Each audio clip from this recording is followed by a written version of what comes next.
Hello दोस्तों, आज हम लोग सब स्पेस पढ़ने वाले हैं लीनियर अलजेब्रा में। सम ऑफ सब स्पेसेस क्या होता है, सम ऑफ सब स्पेसेस क्या होता है उसके बारे में हम लोग जानने वाले हैं। इसमें क्या कहा गया है कि let W1 and W2 be subspace of V over F। W1 and W2 जो है बी सब स्पेसेस है ऑफ V ओवर F में। Define W equal to W1 plus W2 और स्मॉल W1 कैपिटल W1 से belong करता है और small W2 capital W2 से बिलोंग करता है। ये दोनों का एडिशन, इसके एलिमेंट का एडिशन और इसके एलिमेंट का एडिशन जो होता है वो सम ऑफ सब स्पेसेस बोलते हैं। इसे W से दर्शाया गया है जो सबसेट है V का। तो ये है सम ऑफ सब स्पेसेस। इसमें क्या कहा गया है कि W1 जो है सबसेट होगा W का और W2 भी सबसेट होगा W का। मतलब अगर हम W2 को अगर क्योंकि W1 प्लस W2 है, यहाँ पे दोनों एलिमेंट है और यहाँ पे W1 subset W1 subset W। Obvious सी बात है कि W1 सबसेट होगा W का। कैसे?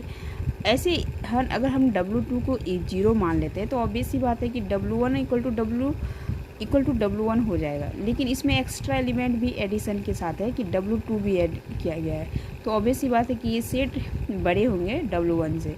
तो इसलिए W1 सबसेट W2। सिमिलरली यहाँ पर भी है, W2 भी सबसेट क्या हो जाएगा, ये सबसेट होगा W का। और एक बात ये भी है कि W1 प्लस W2 जो है इस सब स्पेस और V ओवर F, ये सब स्पेस होगा। ये सेट जो बनेगा ना वो सब स्पेस बन जाएगा और ये सब स्पेस जो बनेगा वो स्मॉलेस्ट सब स्पेस होगा जिसमें W1 और W2 कंटेन करेगा। W1 एंड W2 कंटेन करेगा। ये स्मॉलेस्ट सब स्पेस होगा। ये एक सब स्पेस है बट एक स्मॉलेस्ट सब स्पेस है। ये इस सम ऑफ सब स्पेसेस की ये एग्जांपल है।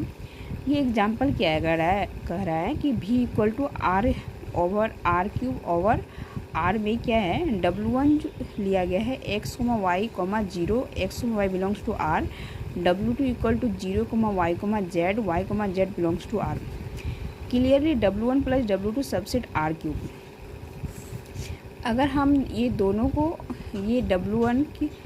अगर हम W1 W2 को ऐड करते हैं तो ये सबसेट हो जाएगा, ये सबसेट होगा R क्यूब का।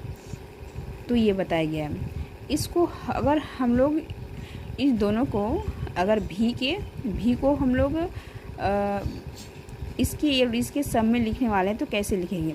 Late x, y, z belongs to R cube. x, y, z equal to, यहाँ पे अगर हम सम लिखते हैं W1 और W2 को, W1 और W2 के सम में, तो हम लोग सबसे पहले W1 को लिखते हैं। तो W1 में कहाँ किस तरह के एलिमेंट है, x, y, 0 है। तो हम लोग x, R, 0 लिखते हैं। प्लस W2 में किस तरह का है, पहला एलिमेंट 0 है, उसके बाद y है, उसके बाद z है। तो सिमिलरली हम लोग इसको बैलेंस करने के लिए y को y माइनस r कर देते हैं, क्योंकि अगर हम इस दोनों को ऐड करेंगे तो ये y आ जाएगा, इसके इक्वल हो जाएगा और यहाँ से x प्लस 0 x आ जाएगा। और यहाँ पे हम लोग लास्ट में z है तो हम लोग z लिख देते हैं सिमिलरली। तो इस तरह से उसके एलिमेंट को अगर हम लोग भी के सम में लिखते हैं तो इस तरह से लिखते हैं। W1 को इस तरह से, जिस तरह से यहाँ पे एलिमेंट लिखा गया है उसी तरह से हम लोग लिखेंगे और W2 को इस तरह से लिखेंगे जिस तरह से यहाँ पे लिखा गया है, ताकि ये दोनों ताकि बैलेंस हो जाए। इतना इक्वल टू इतना और belongs to W1 plus W2। ये R जो उसी को लिखा गया है x, y, z equal to x, R, 0 plus 0, y minus R, z belongs to W1 plus W2। ये तो दोनों एलिमेंट होंगे वो W1 प्लस W2 को होंगे और R जो है कोई रियल नंबर्स लिया गया है। तो यहाँ से क्या लिखा है, W1 प्लस W2 अगर हम लोग दोनों को ऐड करते हैं, W1 प्लस W2 को उसके सब में लिखते हैं तो हम लोग को भी प्राप्त होता है। ये भी क्या है, R क्यूब है, ये भी प्राप्त होता है। इसलिए सम ऑफ सब स्पेसेस हम लोग बोलते हैं। यहाँ पे ये क्या है, ये डायरेक्ट सम है। डायरेक्ट सम अब हम लोग पढ़ने वाले हैं, डायरेक्ट सम क्या होता है उसके बारे में जानने वाले हैं। तो मैं बाद में ये भी बताऊंगी कि डायरेक्ट सम और सम ऑफ सब स्पेसेस में डिफरेंस क्या है। डायरेक्ट सम भी उसी तरह के दिखने में लगते हैं। Let W1 and W2 be subspace of V, subspace of V, V से V is direct sum of W1 and W2 if W1 plus W2 equal to V। यहाँ पे भी W1 और W2 को equal to V करते थे, यहाँ पे भी W1 plus W2 equal to V। Direct sum में ये दोनों सेम होती है, यहाँ पे W1 plus W2 equal to V। But यहाँ पे एक कंडीशन, यहाँ पे लेकिन एक कंडीशन है कि W1 प्लस W2 V यहाँ पे भी होता है, वहाँ पे भी अगर W1 प्लस W2 करे तो V के इक्वल होता है। बट बात यहाँ पे एक ये बात भी है कि W1 इंटरसेक्शन W2, अगर हम लोग W1 इंटरसेक्शन W2 करते हैं तो यो इक्वल 0 होना चाहिए। डायरेक्ट सम में अगर W1 इंटरसेक्शन W2 करते हैं तो उसका जो इंटरसेक्शन है उसमें सिर्फ 0 ही एलिमेंट आएंगे, इसके अलावा कोई एलिमेंट नहीं आएंगे, तब हम उसको डायरेक्ट सम बोलते हैं। बस डायरेक्ट सम में यही कॉमन थिंग है कि इंटरसेक्शन करने पे 0 आना चाहिए, तब हम लोग ये V को W1 प्लस W2, ये डायरेक्ट सम का सिंबल है, V equal to W1 direct sum W2। तो ये है, तो subspace sum of subspaces में क्या था, ये ज़रूरी नहीं था कि W1 इंटरसेक्शन W2, लेकिन यहाँ पे ये बहुत ज़रूरी है ये कंडीशन कि दोनों का इंटरसेक्शन अगर ले रहे हैं तो वो 0 आना चाहिए। यहाँ पे एक एग्जांपल लिया गया है, हम लोग एग्जांपल लिए हैं। एग्जांपल में क्या है कि V equal to MN R over R, W1 equal to A belongs to V such that A transpose equal to A। ये क्या है, एक W1 सेट लिया गया है, सेट ऑफ सिमेट्रिक मैट्रिक्स का, और एक इसको सिमेट्रिक का लिया गया है, A transpose equal to minus A। तो इसमें अगर हम लोग क्लियरली W1 इंटरसेक्शन W2 करते हैं तो सिर्फ इसमें 0 ही मैट्रिक्स आएगा n क्रॉस n, इसके अलावा कोई मैट्रिक्स नहीं आएगा। Let A belongs to V, A को हम लोग डायरेक्ट सम W1 और प्लस W2 में लिख देते हैं। ये सिमेट्रिक और इसको सिमेट्रिक के सब में लिखा गया है। A को हम लोग लिखे हैं A equal to A plus A transpose by 2 plus A minus A transpose by 2। A matrix को हम लोग सम सिमेट्रिक और इसको सिमेट्रिक के सब में लिखा गया है, जो बिलोंग करते हैं W1 प्लस W2 में। तो V इक्वल टू जो V A है, V equal to W1 plus W2,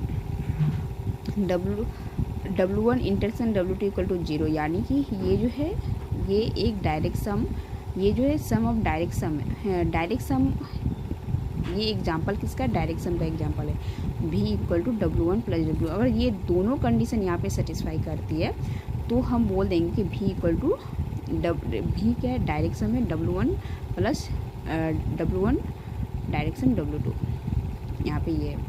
but जो कि सब ऑफ सब स्पेसेस में इसकी ज़रूरत नहीं थी, बस ये थी। अब हम लोग कोसाइन स्पेस क्या होती है उसके बारे में हम लोग जानने वाले हैं। यू सेंड स्पेस, कोसाइन स्पेस क्या होता है, सबसे पहले let V over F be any vector space. V over F को क्या होता है, एक वेक्टर स्पेस होता है। लेट W बी एनी सब स्पेस, और W क्या है, कोई एक सब स्पेस होता है ऑफ V।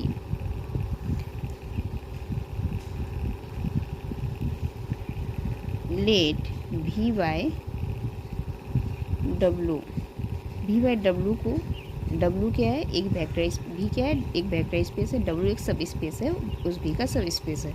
तो कोसाइन स्पेस ये क्या है, एक कोसाइन स्पेस है।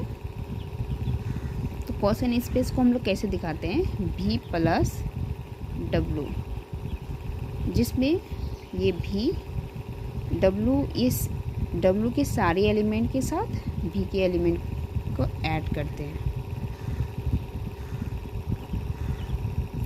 तो ये थी कोसाइन स्पेस। इसका एग्जांपल दूंगी तो समझ में आ जाएगा। ये क्या है, W जो एक सेट है उसमें V के एलिमेंट को जोड़ा गया है, तो ये हो गया cosine space. V by W, जिसमें V वेक्टर स्पेस है, W सब स्पेस है उस वेक्टर स्पेस का। इसमें W जो सेट है, जो सब स्पेस है, तो ऑब्वियस सी बात एक सेट होगा, जो सब स्पेस है उसके साथ, उस सेट के साथ V के एलिमेंट को जोड़ा गया है। जैसे कि मान लेते हैं कि कुछ एलिमेंट इसके एलिमेंट के साथ W को जोड़ा गया है, तो ये होगी क्वेश्चन स्पेस। अब ये बताना है कि क्वेश्चन स्पेस में जो एलिमेंट जो ऐड होते हैं या फिर स्केलर किस तरह से मल्टीप्लाई हम लोग करते हैं, डिफाइन करते हैं।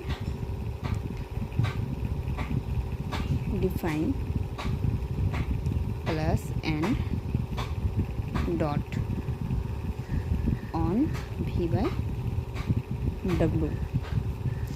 अगर V1 प्लस डब्ल्यू